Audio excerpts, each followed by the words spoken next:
Graça e paz, meus irmãos. Deus abençoe a sua vida, Deus cuide da sua vida e que por meio dele a sua vida seja iluminada, seja pacificada de todos os tormentos possíveis de serem vividos no nosso dia a dia.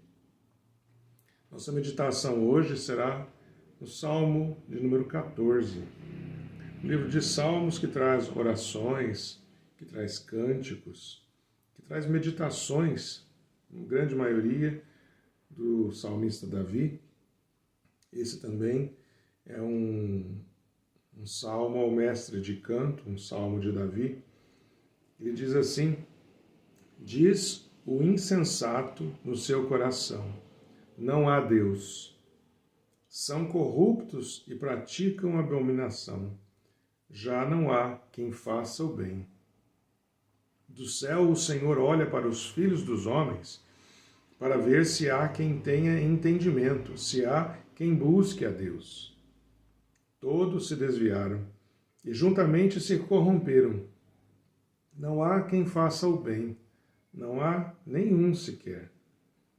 Será que não entendem nada todos esses que praticam a iniquidade, que devoram o meu povo como se comessem pão e que não invocam o Senhor?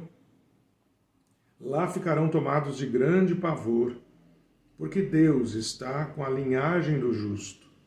Vocês querem frustrar o conselho dos humildes, mas o Senhor é o refúgio deles.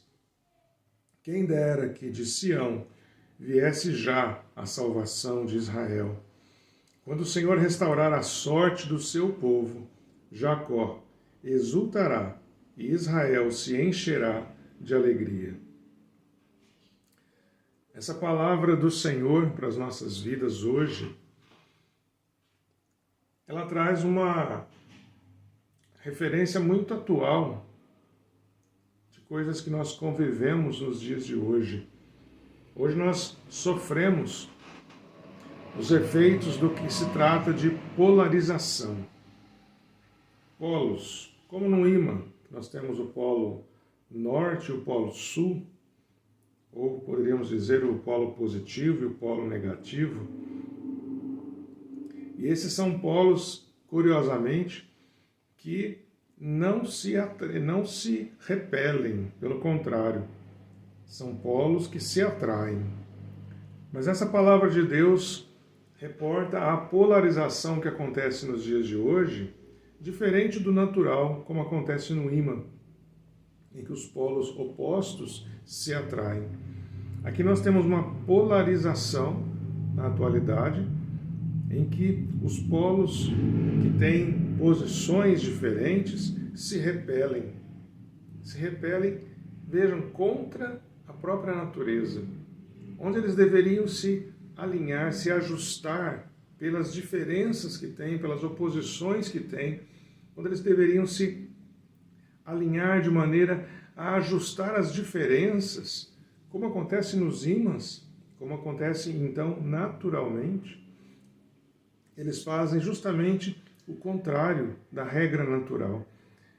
Os polos diferentes aqui, na nossa polarização social, se repelem. Ou você é a favor de uma situação, ou você é contra aquela situação. Parece que não se admite nenhuma terceira posição. Ou você é contra ou você é a favor de alguma coisa.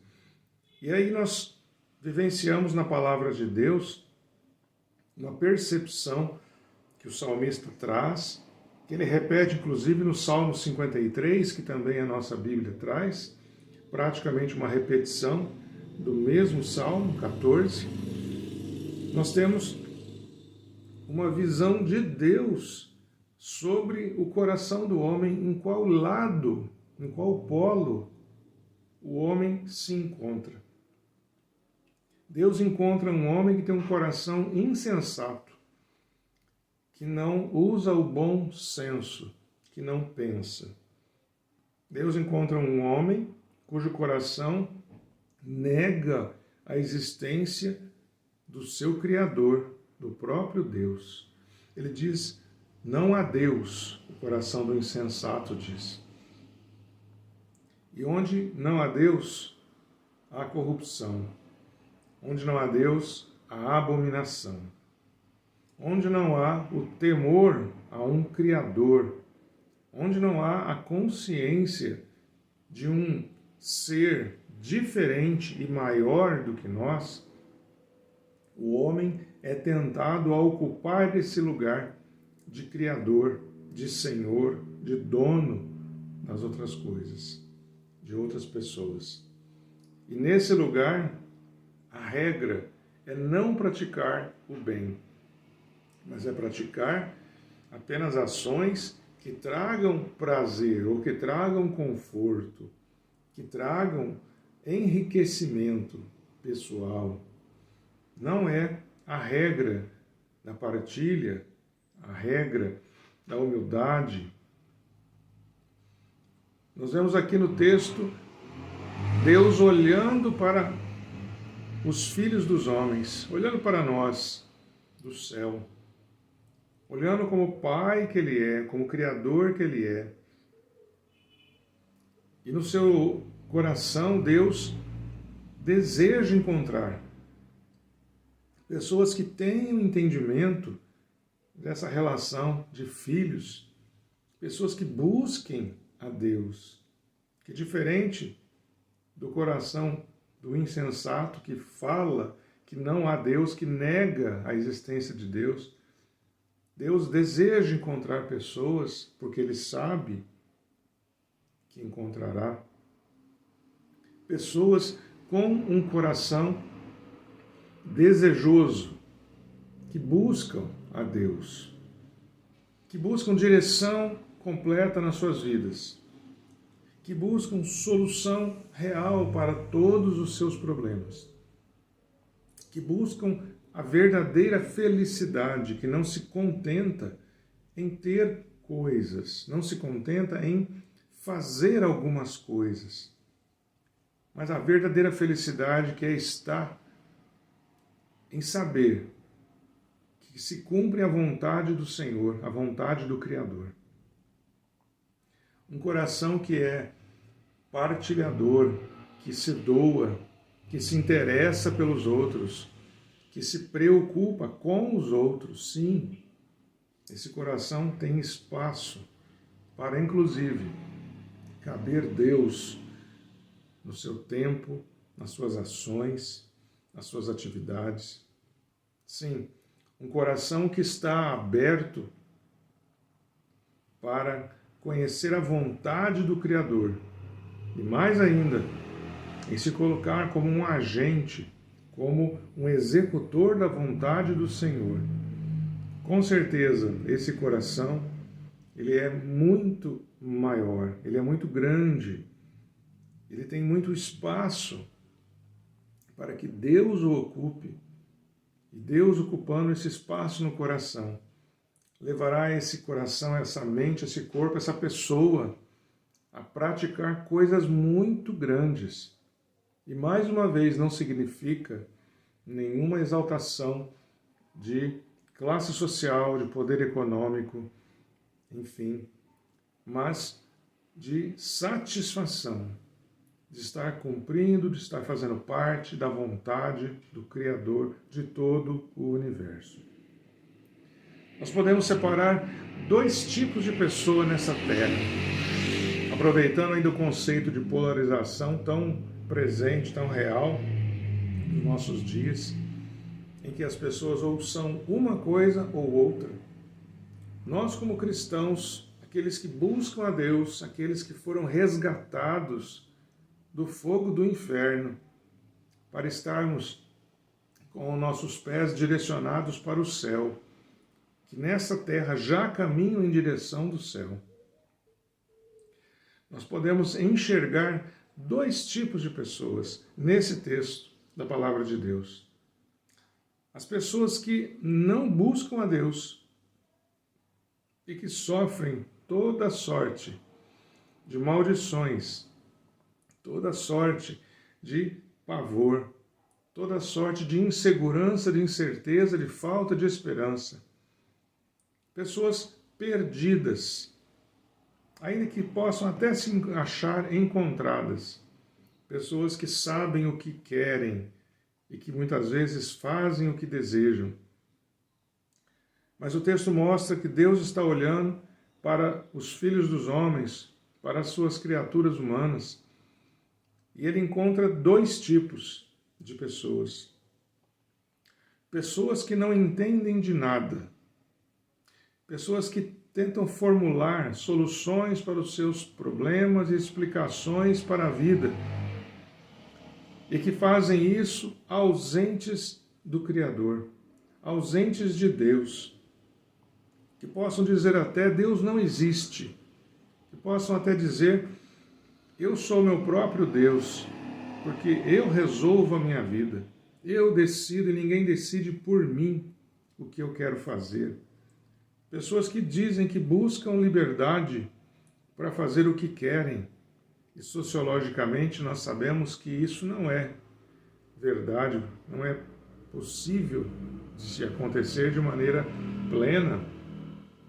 Jamais nós conseguimos fazer tudo o que o nosso coração e a nossa mente desejam.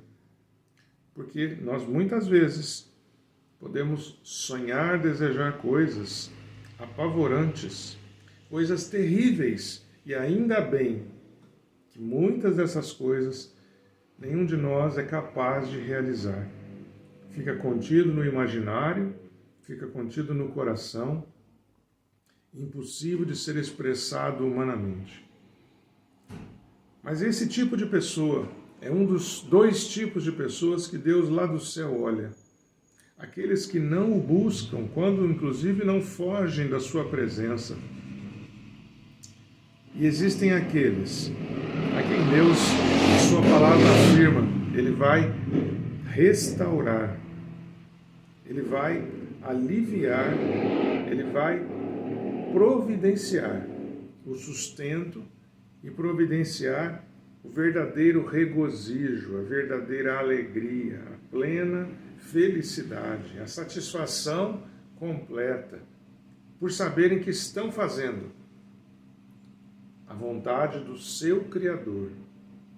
Então nós temos pessoas que se identificam com o Criador, que reconhecem a sua dependência com Ele e procuram ouvir a sua voz para entenderem quais os melhores e corretos passos que darão na sua vida. Ao passo que há pessoas que fogem disso. Há pessoas que, como a palavra diz no verso 1, não há Deus. Não há nada que eu precise me preocupar em agradar, em conhecer. A palavra diz que não há um que faça o bem desses homens, não há um sequer que, sem buscar a Deus, tenha no seu coração o desejo real de compartilhar a sua vida em favor dos outros e se sentir bem fazendo isso. A palavra de Deus ela é clara quando afirma que nós precisamos e podemos alcançar o Criador nas nossas vidas e ser felizes atendendo à vontade dele. Louvado seja Deus por essa palavra. O apóstolo Paulo, quando escreve aos Romanos, no capítulo 3, nos versos 10 e 11, ele repete essas mesmas afirmações diante do povo, em que o coração do homem, corrupto como é, precisa de descanso, porque não há um justo sequer, não há uma pessoa boa, completamente boa, que nós possamos considerar como modelo para as nossas vidas. E ele está falando ao povo que a tendência do coração do homem corrupto que é fugir de Deus, é negar a Deus, não só ignorar, mas é repudiar a palavra de Deus e a sua vontade. Mas esse outro grupo de pessoas, esse outro tipo de pessoas que Deus se agrada, esse tipo de pessoa existe. São pecadores também, são falhos, são incompletos ainda. mas tem no coração uma disposição maravilhosa, uma disposição dada pelo próprio Criador, de que a sua palavra pode repousar nesse coração e frutificará em ações, frutificará em sentimentos, em amor. Esse coração compartilhará a sua vida com outras pessoas. E no verso 7 que nós lemos, fala que a salvação virá para esses. E o Senhor se restaurando a sorte desse povo, mudando a direção das lutas que esse povo passa. Trará alegria a todo o povo de Deus, a todos os homens e mulheres que, na mesma promessa, já descansaram, como Jacó, como Israel e como nós aqui à volta. Buscamos ter essa mesma paz da restauração plena, completa, essa tranquilidade de estarmos sendo guiados e sermos cuidados pelo Criador de todo o universo. Nós realmente não estamos sozinhos. Deus, o nosso Pai, nos ama, está presente junto de nós. Jesus fala isso nas últimas palavras para os seus discípulos: estarei convosco todos os dias, até a consumação dos séculos. E nos deixou juntos, unidos, para estarmos em igreja, em família de Deus, para sermos suportes uns dos outros, para a honra e para a glória desse Deus. E muito importante, para a nossa alegria, para a nossa felicidade, para a nossa satisfação. Esses dias, ouvindo sobre uma pesquisa realizada em Harvard, é um nome que inspira respeito, e quando usam esse nome, não é comum fraudarem os dados que são ministrados nas pesquisas por essa instituição importante de ensino. Disse que as pessoas que têm um coração desejoso de se importar pelas outras pessoas, desejoso pelo bem das outras pessoas, são pessoas que têm mais espaço na sua vida para coisas boas, que não ficam lamentando em si mesmas as suas tragédias, suas angústias, não ficam remoendo isso e se prejudicando com isso. Elas têm muito menos, talvez nem não tenham, doenças psicossomáticas que são adquiridas pelo muito lamentar, pelo muito alto sofrer. São pessoas dessas que certamente Deus usa para cumprir com a sua vontade, que se dispõe elas a atender à vontade do Pai em benefício da criação. Esse salmo ele fala da existência do coração corrupto e pecador, e que nega Deus e nega a existência de Deus. Mas também fala que Deus busca verdadeiros adoradores, pessoas que Ele sabe que existem e que por meio delas o seu amor é ministrado, é apresentado, é derramado aqui nessa terra. Então, diante da polarização, diante das concordâncias de um tipo ou de outro, em que nós somos muitas vezes empurrados para dizer a nossa posição, de qual lado nós estamos, vamos ter a visão polarizada de Deus sobre a criatura humana. Há aqueles que têm um coração insensato, que não pensa e que diz não há Deus, que se nega a crer que existe o Criador, Senhor da sua vida. E ao contrário, ao oposto disso, há aqueles que, como nós, que pregamos e nós que concordamos, há aqueles que têm um coração transformado, e que aquele coração insensato que pode ser transformado também, como nós desejamos continuamente sentir, que esse coração se renda às glórias de Deus, se renda à vontade de Deus, se renda à presença e ao amor de Deus, e que a presença e a vontade de Deus que seja compartilhada em toda a terra por meio de nós. Que Deus se agrade em nos ver, e Deus agrade em nos usar nos ministérios que Ele tem para nós nessa terra. Enquanto estivermos aqui, sejamos úteis à causa de Deus, que Deus nos enxergue e nos distinga de todo o coração corrupto do pecado. Que Ele tenha em nós descanso e tenha em nós alegria de repousar em nós, seus servos, seus fiéis adoradores. Deus abençoe você, que você se sinta abraçado por essa palavra e convidado a buscar essa transformação contínua de serviço, de adoração àquele que merece toda a honra e toda a glória para todo sempre. Amém.